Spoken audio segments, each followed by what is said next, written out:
আসসালামু আলাইকুম দর্শক, শোঅফ কুকিং চ্যানেলের আজকের পর্বে আপনাদের স্বাগতম।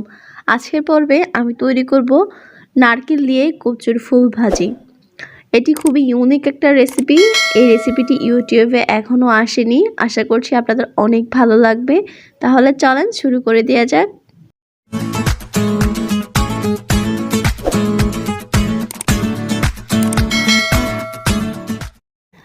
আমি এখানে ছোট ছোট সাইজ করে কচুর ফুলগুলোকে কেটে নিয়েছি এবং ধুয়ে একটা পাতিলে বসিয়ে দিয়েছি 1 কাপ পানি দিয়ে।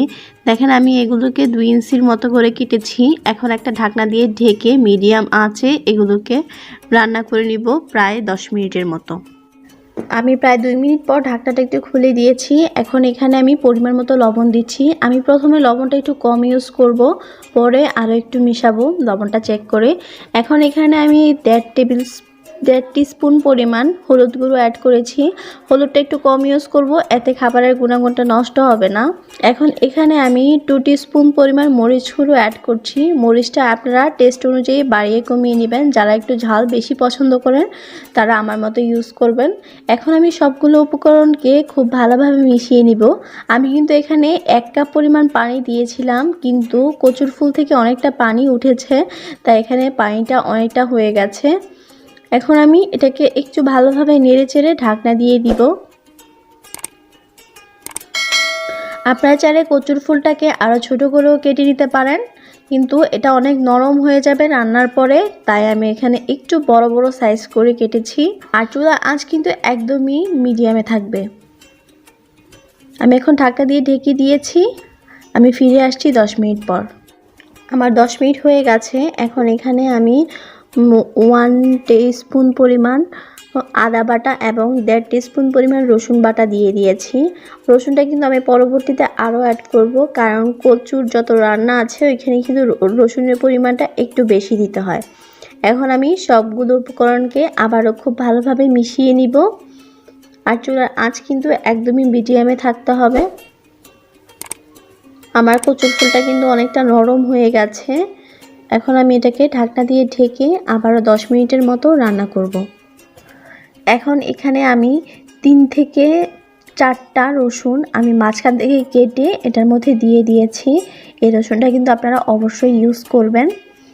আমি এখানে কেচি দিয়ে কেটেছি, আপনারা চাইলে ছুরির সাহায্যে এটাকে কেটে নিতে পারেন। এখন আমি আবারও এটাকে নেড়েচেড়ে দিব। পানিটা শুকানো না পর্যন্ত কিন্তু আমি এটাকে রান্না করব।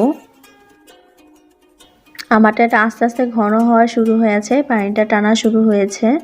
চুলার আঁচ কিন্তু মিডিয়ামেই থাকবে। এখন আমি কচুর ফুলটাকে ভাজার জন্য চুলায় একটি কড়াই বসিয়ে দিয়েছি এবং এখানে আমি 2 টেবিল স্পুন পরিমাণ সরিষার তেল দিয়েছি। আপনারা চাইলে কিন্তু এখানে সয়াবিন তেলও ইউজ করতে পারেন, এক্ষেত্রে কোনো সমস্যা নেই। এখন তেলটা গরম হয়ে আসলে আমি এখানে 1 কাপ পরিমাণ পেঁয়াজ কুচি দিয়ে দিব। পেঁয়াজটাকে আমি ব্রাউন কালার করে ভেজে নিব। আর এই কাজটা কিন্তু একটু ধীরে ধীরে করতে হবে। খুব বেশি আঁচে যদি আমি পেঁয়াজটাকে ভাজি তাহলে কিন্তু এটা পুড়ে যেতে পারে, তাই একটু সময় নিয়ে পেঁয়াজটাকে ভাজতে হবে। এখন এখানে আমি 4-5টা কাঁচামরিচ মাঝখান থেকে কেটে দিয়ে দিয়েছি। আপনারা যদি ঝালের পরিমাণটা আরও বেশি করতে চান তাহলে মরিচের পরিমাণটা আপনারা বাড়াতে পারেন। এখন আমি আবার একটু নেড়েচেড়ে নিচ্ছি। এখন এখানে আমি 2টো তেজপাতা দিয়ে দিয়েছি। এখন এখানে আমি 1 টিস্পুন পরিমাণ গরম মশলা গুঁড়ো দিয়ে দিয়েছি। আমি এটা বাসায় তৈরি করেছি, আপনারা চাইলে বাজারজাতকৃত যে গরম মশলাটা আছে ওইটা আপনারা ইউজ করতে পারেন। এখন আমি আমার কচুর ফুলটা এখানে দিয়ে দিব অর্ধেকটা। আমি একটু নেড়েচেড়ে সবগুলো উপাদানের সাথে মিশিয়ে তারপর বাকি অর্ধেকটা এখানে দিব। আপনারা চাইলে একবারও দিতে পারেন। আমার কিন্তু এখানে যথেষ্ট পরিমাণে পানি এখনও আছে। আমি এটাকে একদমই শুকিয়ে নিব পানিটাকে। আর এই কাজটা কিন্তু আপনারা হাই হিটে করবেন। যখন পেঁয়াজটাতে কচুর ফুলটা দিয়ে দিবেন তখন কিন্তু চুলার আঁচটা বাড়িয়ে দিতে হবে এবং আমাকে শেষ পর্যন্ত রান্নাটা কিন্তু হাই হিটে করতে হবে।